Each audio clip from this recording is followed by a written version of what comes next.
America की जानिब से जो पाबंदी लगाई गई है 18 दिसंबर को एक प्रेस रिलीज़ आता है जो 4 कंपनीज़ पर पाबंदी आयद करता है जो बैलिस्टिक मिसाइल प्रोग्राम से मुतालिक है पाकिस्तान के। और ये पहली बार नहीं हुआ, लेकिन इससे कनेक्ट किया जा रहा है कि अमेरिका में जो लॉबी है पाकिस्तान तहरीक इंसाफ की, उसकी काविशों का ये नतीजा है। तो हम ये आपसे जानना चाहेंगे कि इसका पस मंज़र क्या है, ये इन पाबंदियों का मकसद क्या हो सकता है और क्या मज़ीद पाबंदियाँ भी लगेंगी और इससे पाकिस्तान को नुकसान क्या होगा। So many questions.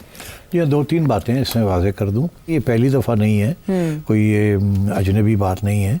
ये हमारे ऊपर तो 1965 वॉर के बाद हमारे ऊपर सैंक्शंस लगते रहे हैं मुख्तलिफ फ्रॉम टाइम टू टाइम, फिर कुछ रिमूव होते रहे हैं, कुछ परसिस्ट करते रहे हैं। 1965 में मिलिट्री एड ख़त्म कर दिया था because of the war with India, आपको याद होगा। फिर 1971 में फिर बंद कर दिया था because of the war in Bangladesh. उस वक्त ह्यूमन राइट्स वायलेशंस वगैरह को करके तो अमेरिका ने कर दिया था। 1977 में लेजिस्लेशन आई, सिमिंगटन अमेंडमेंट थी। उन्होंने कहा था कि ये आप फ्रांस से एक रीप्रोसेसिंग प्लांट, आप न्यूक्लियर रीप्रोसेसिंग प्लांट ख़रीदना चाह रहे थे और अमेरिका कह रहा था आपको नहीं ख़रीदना चाहिए और आप डटे हुए थे।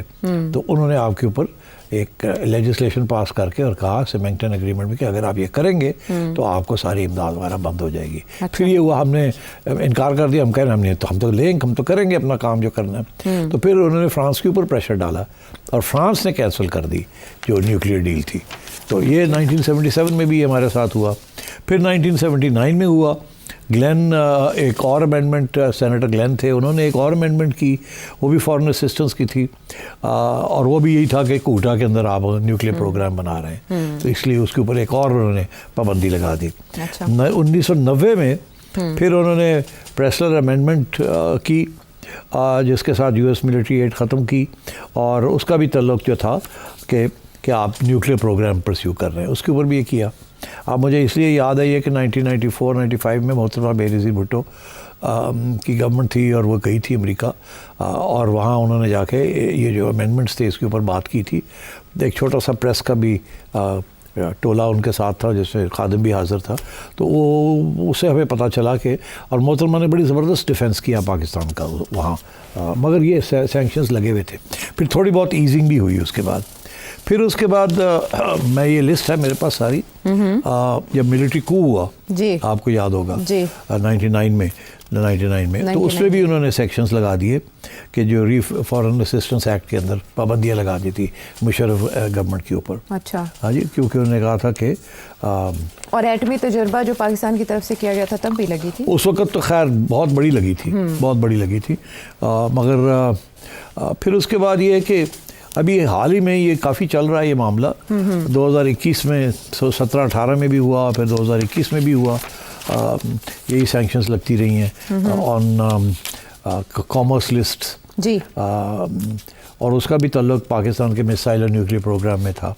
और फिर अक्टूबर 2023 में भी हुआ, फिर अब दिसंबर में भी उन्होंने फिर किया है। तो ये चलता रहता है काम, ये सिर्फ पाकिस्तान के ऊपर नहीं, चाइना के ऊपर भी लगती रहती है और कोरिया के ऊपर भी लगी हैं और बेलारूस वगैरह, रशिया के ऊपर भी लगती रहती है। अब सवाल ये है कि इनकी अहमियत क्या है, इससे पाकिस्तान को क्या नुकसान होगा। अच्छा, बात यह है कि पहला सवाल तो ये है कि क्या ये जो प्रेशर टैक्टिक्स इस्तेमाल कर रही है पीटीआई जो अमेरिका में बैठी है, उसके नतीजे में ये हुआ है या ये एक नॉर्मल रूटीन के तहत काम उनका चल रहा है एक्सपोर्ट सैंक्शंस के ऊपर। मैं समझता हूँ कि ये इसमें पीटीआई का कोई ख़ास रोल नहीं है जी। ये एक उनकी एक न्यूक्लियर एक्सपोर्ट रेजीम है, कानून है उनके, उसके तहत वो कॉन्स्टेंटली मॉनिटर करते रहते हैं ये चीज़ें और उसके रिजल्ट्स जो हैं वो प्रेस के अंदर बताते हैं। तो मैं समझता हूँ ये एक रूटीन का मामला है उनकी तरफ से जो, और वो टारगेट कर रहे हैं आपके न्यूक्लियर बैलिस्टिक मिसाइल प्रोग्राम जी, MTCR का जिक्र भी है। हाँ, तो इसलिए ये कोई मेरा नहीं ख्याल कि ये पीटीआई ने कोई तीर मारा है जिसकी वजह से हमें नुकसान होने जा रहा है या हो सकता है। ये एक रूटीन का मामला है अमेरिका का। मगर दूसरी बात ये है कि क्या इसका नुकसान कितना हो सकता है हमें। हाँ, मैं ये समझता हूँ कि इसका कोई ख़ास नुकसान नहीं होगा। देखिए, पहले भी तो ये सारा कुछ होता रहा है ना, क्या उसके साथ हमने अपना न्यूक्लियर प्रोग्राम छोड़ दिया? नहीं छोड़ा। क्या आपने मिसाइल डेवलपमेंट छोड़ दी? नहीं छोड़ी। क्या आपने रॉकेट डेवलपमेंट जो थी which is important for missiles, specially intercontinental ballistic missiles, वो छोड़ दी? नहीं छोड़ी।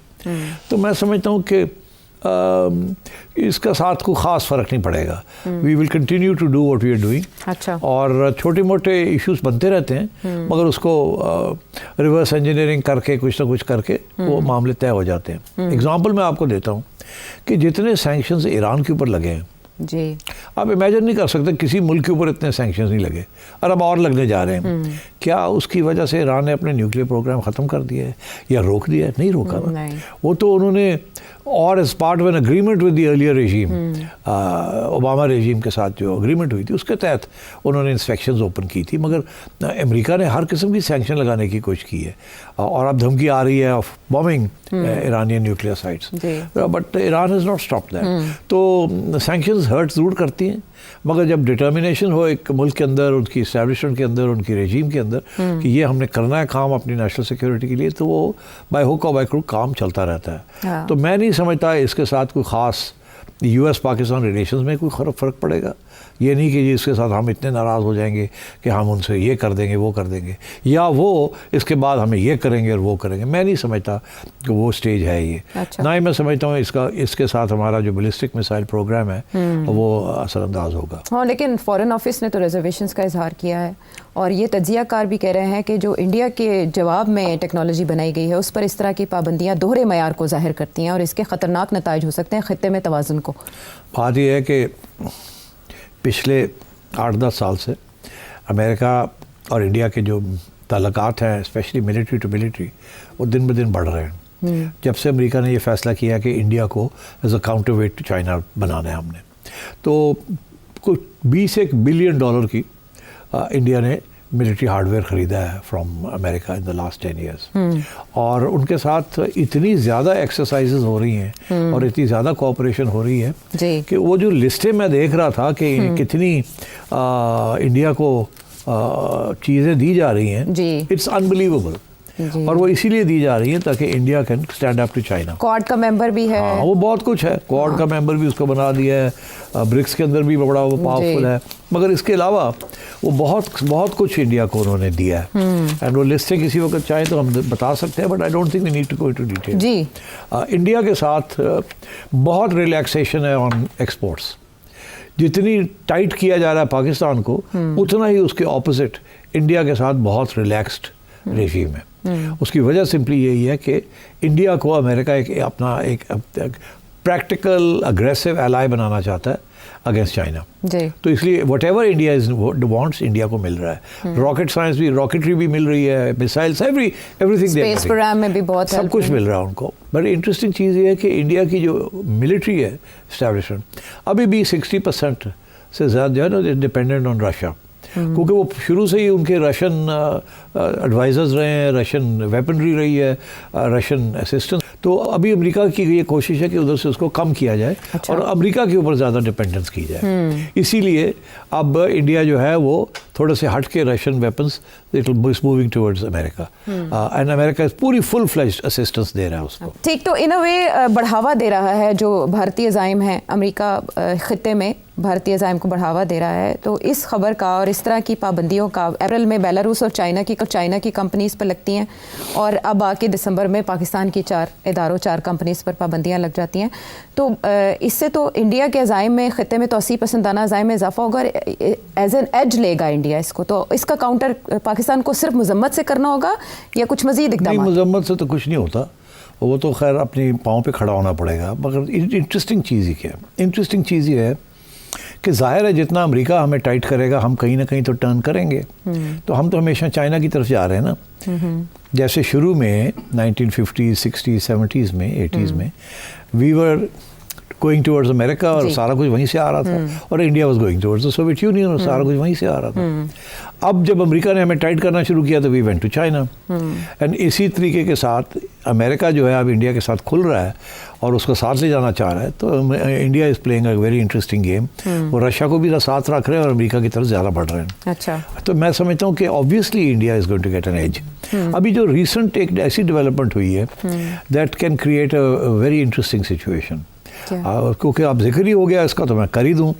वो ये है कि आपने सुना होगा कि ग्वादर के ऊपर चाइना के साथ कुछ लेन देन हो रही है। अगर चाइना को वहाँ फैसिलिटीज़ मिल जाती हैं तो फिर चाइना के पास पावर हो जाती है to carry out various blockades in that area. तो अमेरिका नहीं चाहता ये हो, चाइना चाहता है कि आप ग्वादर उनको दे दें।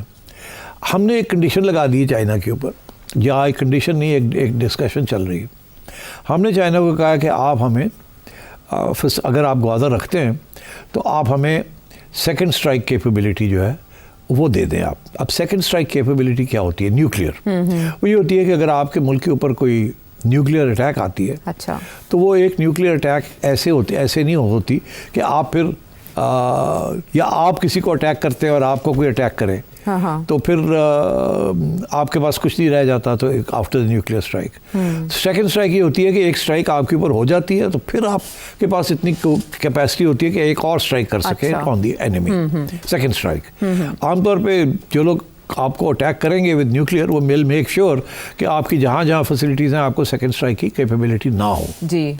मगर उसको रोकने के लिए कि सेकंड स्ट्राइक कैपेबिलिटी हो, आमतौर पे जो लोग हैं वो पावर्स हैं, उन्होंने out of the land forces, एक तो ज़मीन के ऊपर बहुत heavily bunkered sites, maybe thousands of feet underground, जिनको बंकर बस्टिंग बॉम्ब्स भी हैं वही भी ना तोड़ सके जी, which is not easy. The easier thing is कि वो पूरा ओशन पड़ा हुआ है। आप अगर सबमरीन्स को न्यूक्लियर आर्म कर दें और उनके पास इतनी कैपेसिटी हो कि वो अंडर वाटर रह सकें कुछ अरसे के लिए, या उनको फैसिलिटीज़ हों किसी पोर्ट में जाके रिप्लेनिश कर लें अपने आप को, स्टॉक अप कर लें, फिर चले जाएं, तो वो एक सेकंड स्ट्राइक कैपेबिलिटी समुद्र के अंदर होती है। अच्छा, हर मुल्क न्यूक्लियर पावर ने सेकंड स्ट्राइक कैपेबिलिटीज जो है ज़मीन और समुद्र में की हुई है, इंतज़ाम किया है। अच्छा, कि अगर ज़मीन के ऊपर अटैक होती है तो, और सबमरीन तो मोबाइल है, सबमरीन तो मोबाइल है, लैंड फैसिलिटीज आर फिक्स्ड, तो उसके ऊपर तो सैटेलाइट से पता चल जाता है आपको कि